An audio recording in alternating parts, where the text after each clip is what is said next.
গতকাল আমি রেখেছিলাম আইসক্রিম ফ্রিজে। আজ সেটা গায়েব। আহ মা, ওকে মারছ কেন? ফুল, এইসব কানে নিস না তুই। ভাইজের জন্যে কফি বানিয়ে দে প্লিজ। ইসলাল ভাই আবেদনের সুরে বললেন। চুপ কর তুই। দুই ভাই বোন এখান থেকে যা। আরেকটা কথা শুনলেই মায়ের দিয়ে পিঠের ছাল তুলে দিব। কফি আমি দিয়ে দিচ্ছি ইসলাল। ফুল রুমে গিয়ে সিরাপ খেয়ে নে। মায়ের কথায় আমি দ্রুত করে চলে এলাম রুমে। ইতি আপু আর জুমু ঘুম থেকে উঠে গিয়েছে। জুমু আমাকে দেখে মুখ বাঁকালো। আমিও তাকে মুখ ভেঙচি দিলাম। ইতি আপুর সাথে কথায় লেগে যাওয়ার কারণে আমি আর সিরাপ খেলাম না। ভাবলাম এমনি ভালো হয়ে যাবে গলার অবস্থা। কিন্তু কাশি উঠার কারণে গলার অবস্থা আরও বেশি খারাপ হয়ে গেল। গরম কফি খেয়েও লাভ হয়নি। সিরাপ পর্যন্ত খেলাম, তাও গলার ভাঙ্গা শব্দের পরিবর্তন হল না। সারাদিন কেটে গেল আমার মায়ের বকুনি শুনে। বিকালের দিকে জুমু আর ইতি আপু চলে গেল তাদের বাসায়। তারা চলে যাওয়ার 10 মিনিট পরে খালামণি ফোন করে আমার ভালোমন্দ জিজ্ঞেস করেছিলেন। গলার অবস্থা খারাপ হওয়ার কারণে আমি মায়ের সামনে তেমন যাইনি। আমার আজকের খাবার আমার 2 ভাই এনে দিয়েছিল আমার রুমে। মা রাগ করে আমার সাথে দেখা করতেই এলো না। আর আমি মায়ের ভয়ে মায়ের সামনে গেলাম না। ঘড়িতে রাত 11টা। ইসলাল ভাই এইমাত্র আমাকে ভাত খাইয়ে গেলেন।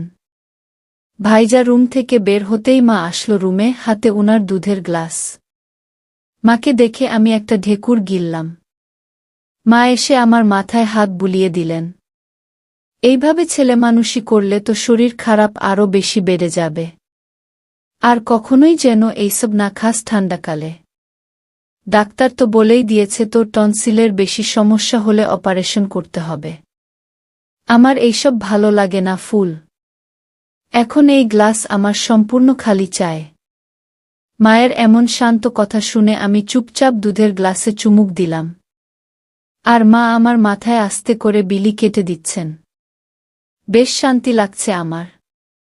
আসলে মা আমাকে যতই বকাবকি করুক, মা আমাকে তার নিজের থেকেই বেশি ভালোবাসেন। এই কথার আমি বারবার প্রমাণ পাই। মা আমাকে শুইয়ে দিয়ে রুম থেকে চলে গেলেন।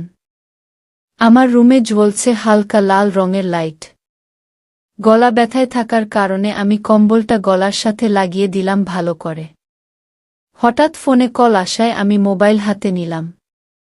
এই নাম্বারটি আমার অচেনা। অনেকক্ষণ পরে আমি মোবাইল রিসিভ করলাম। ভাঙ্গা গলায় বলে উঠলাম, আসসালামু আলাইকুম। কে?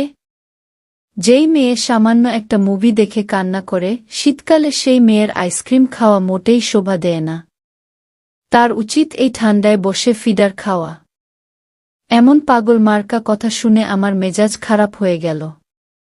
আমি ভাঙ্গা গলায় আবারও বললাম, এই ভাই, কে আপনি? কিসব কথা বলছেন? আমি সাদিফ। এই ঠান্ডায় আইসক্রিম খাওয়ার আগে নিজের ভাঙা গলার কথা একবারও মনে পড়ল না তোর? এইসব ন্যাকামো সিনেমায় সুন্দর লাগে, বাস্তব জীবনে এইসব একদম খাটায় না। আমার বাসা এখন ওই 2 জনের কাশির শব্দে মুখরিত হচ্ছে। খুব নায়িকা ভাবিস তোরা নিজেদের। সামনাসামনি পেলে একেবারে থাপড়িয়ে গাল লাল করে দিতাম। বেয়াদবের দল যত সব। আর কখনোই যেন এইসব অভিযোগ না আসে তোদের বিরুদ্ধে। না হলে তোর এই ভাঙা গলা আমি সত্যিকারে আরও ভেঙে দিব। মেডিসিন নিয়ে ঘুমিয়ে পড়।